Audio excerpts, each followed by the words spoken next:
Good day, alcohol ink artists. My name is Janelle Johnston from Abstract Living by Janelle. And as promised, I'm here today to give you a tutorial on infinity rings. So just to get started, what we have here today, first of all, is I have a 5x7 pre-cut sheet of photo paper. This is the photo paper that is from Costco. It's the Kirkland brand. I use the backside because it has a really beautiful resin coating on it, really light. That works so similar to Yupo that, you know, when you're on a budget, this is a wonderful, wonderful alternative, because I know Yupo paper can sometimes be expensive. This works great. So that's the first item. Second of all is you're going to need some alcohol ink, of course. Today we're going to be using the Tim Holtz brand of rubbing alcohol. This is the color Stream. It's very dark and it's very concentrated. Third, you're going to need some rubbing alcohol. This is what I have purchased from my pharmacy section. And you need to get, whenever you're using rubbing alcohol in your alcohol ink art, you need to purchase something that is 91% or higher. Otherwise, you're going to get some very inconsistent results. So I think this one is actually 99, so that works great. Last but not least, you're going to need a hair dryer. This is nothing special. This is just a really old run-of-the-mill hair dryer. Actually, you don't really want anything powerful because we're going to use it on the lowest setting possible. So let's talk about that a little bit. So what we're going to do is we're going to put some alcohol in this little cup. We're going to mix a few drops of ink in here, and then you're going to pour it onto your page. The bigger your rings are, the harder it's going to get right down into the center. And that's mostly just due to the fact that the alcohol evaporates so darn quickly. You know, you'll kind of get a few rings towards the outer edges, and then as you sort of get closer, all of a sudden it sort of disappears and kind of fizzes out, so to speak. You can go in with more ink and more alcohol and try to close that off, and we'll talk about that in a little bit.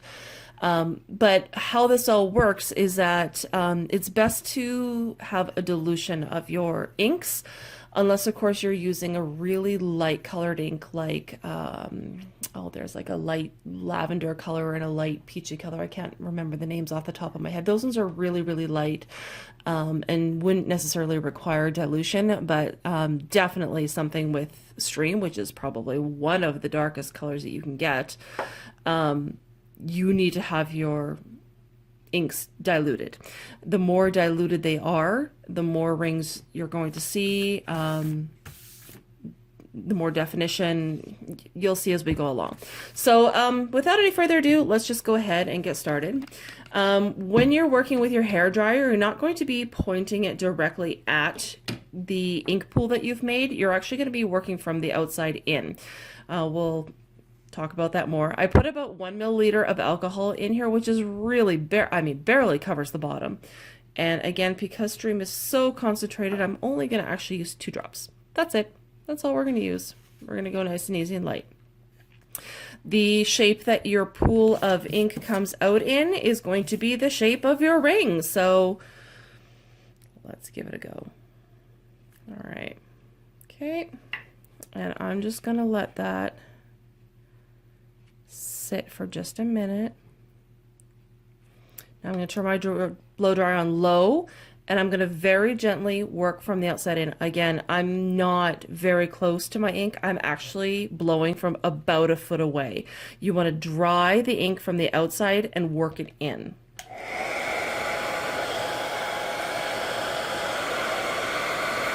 And you'll sort of see the pool move as I go around.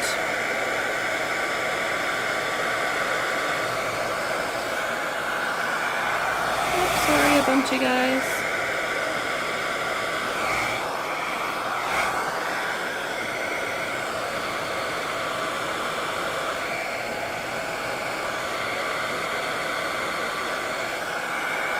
You want to make sure as you're blowing to just be really, really gentle.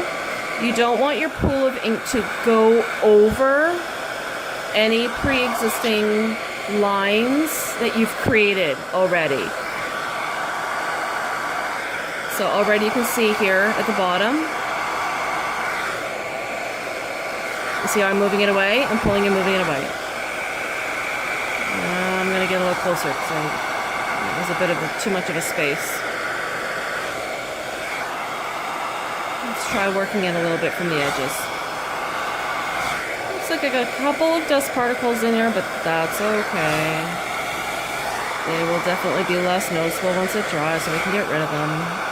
Ooh, I went over there a little bit on the far right side. I don't know if you saw that. It's going to get more and more concentrated as we get towards the center.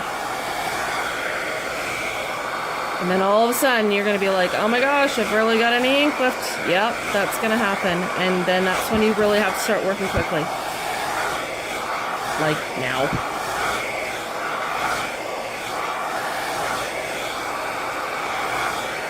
Get it to the edge, pull it back, get it to the edge, pull it back, get it to the edge.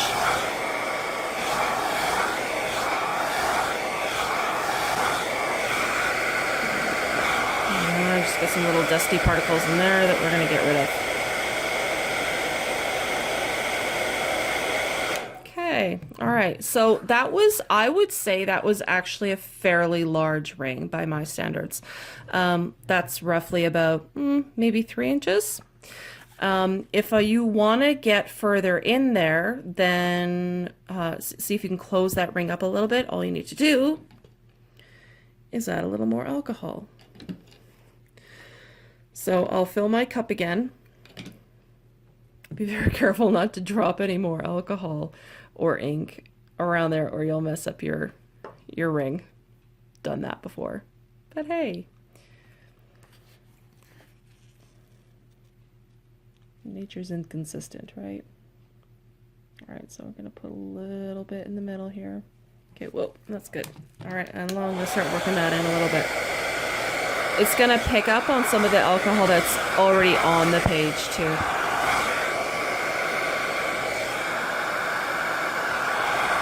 I'm getting a hard edge here because a lot of the ink is pooling on the edge. Whoop, I went over there. Did you see that? This is a slow technique. You really want to take your time, take some patience.